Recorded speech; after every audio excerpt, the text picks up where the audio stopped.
In this 5-minute presentation, you'll hear how you can help curb construction site pollution by eliminating the exposed soil and muddy runoff damaging the Chesapeake Bay and your local waterways.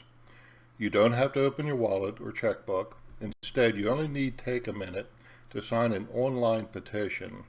If you want to do more, then I'll describe this as well. My name is Richard Klein. I've been fighting to halt construction site pollution for 45 years. Recently, a coalition of groups won a 61% improvement in construction site pollution control throughout a large part of the Chesapeake watershed. But our efforts alone are not enough to win the battle. However, with your support, we can finally bring this struggle to a successful conclusion. Here you see some of the many damages caused by construction site pollution. At this moment, about 9,000 construction sites are active throughout the Chesapeake Bay watershed. Without good pollution control, each site can damage 3 miles of downstream waters, with recovery taking up to a century. Each dollar spent keeping mud out of nearby waters saves us taxpayers from having to spend at least 100 times more repairing damages. So why does exposed soil lead to pollution? Well, during the construction site clearing and earth moving, soil is exposed to erosive forces of rain and runoff. With each rain, eroded soil is turned into pollution. The pollution then flows into a nearby waterway where it damages aquatic ecosystems, fills in boating channels, makes water purification more difficult, aggravates flooding, and causes a host of other damages.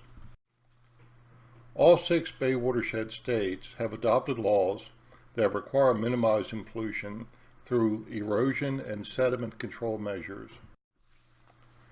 Here you see 2 of the more common control measures, settling ponds and the black silt fence. While both measures help, they are not enough to prevent the contamination of our waters by muddy runoff pollution. This is because ponds and silt fence only capture the gravel and sand eroded from construction sites. It's the smaller silt and clay particles that do much of the damage caused by this pollution. Most construction sites had been farm fields for decades. Years of fertilizer and pesticide applications had caused these chemicals to build up in the soil. And of all the soil particles, most of the fertilizers and pesticides accumulate in the sponge-like clay particles. Clay also does most of the physical damage to fish, eggs, aquatic life, and other forms of sensitive aquatic organisms. When this photo was taken, it had been 10 days since runoff entered this settling pond, yet it was still muddy. This is due to clay particles which take weeks or months to settle, but clay seldom has a chance to settle.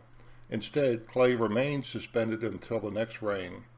The incoming runoff from that rain flushes the clay into nearby waters. And silt fence isn't a very effective control measure either, since muddy runoff frequently flows over the top to pollute nearby waterways. The only way to fully control the clay and other small particles making up construction site pollution is to protect exposed soil with a layer of straw mulch or a cover of grass. Mulch is used to prevent erosion in areas where there is lots of foot or light vehicle traffic, such as exposed soil next to buildings under construction. Portions of a site that were cleared and where a building won't begin for a while are mulched and seeded with grass. Here are the mud pollution control manuals for all 6 Bay watershed states and D.C. All require the use of erosion control measures within 3 to 30 days of when earth moving ends and building begins on a construction site. So when you next see exposed soil on a construction site, rest assured that nearby waters will be polluted with mud come the next storm. And if you see exposed soil along with buildings or roads under construction, then you're seeing a violation of the law too. You can help bring construction site pollution to an end by signing the petition on the left. If you'd like to do more, then consider keeping an eye out for construction sites in your area. On the right is the online form you can use to report each site you'll find. We'll use the data you provide to win this battle, but we won't divulge your identity. To reach reach the petitioner report form, go to this web page and click the text in the red circle. So how do we know your efforts will lead to victory? Well, in 2014, 17 local, statewide, and national groups assessed erosion control compliance on construction sites throughout the greater Baltimore region. The resulting publicity prompted all 5 counties in Baltimore City to increase enforcement. A year later, the 17 groups found that this publicity had produced a 61% increase in the use of erosion control. Getting first hundreds, then thousands of people to sign the petition will provide state and local governments with the public support to make similar improvements throughout the Chesapeake watershed. The database resulting from your reports will make it possible to identify areas with a low level of erosion control compliance. We can then take the actions needed to improve compliance in these problem jurisdictions. The fact sheet and guide on the left explains what to look for and how to follow a report. Again, we won't share your name with anyone. The fact sheet and guide can be downloaded by clicking the circle text along the left of the Exposed Soil Equals Pollution webpage. You can also view a more detailed presentation by clicking the YouTube text.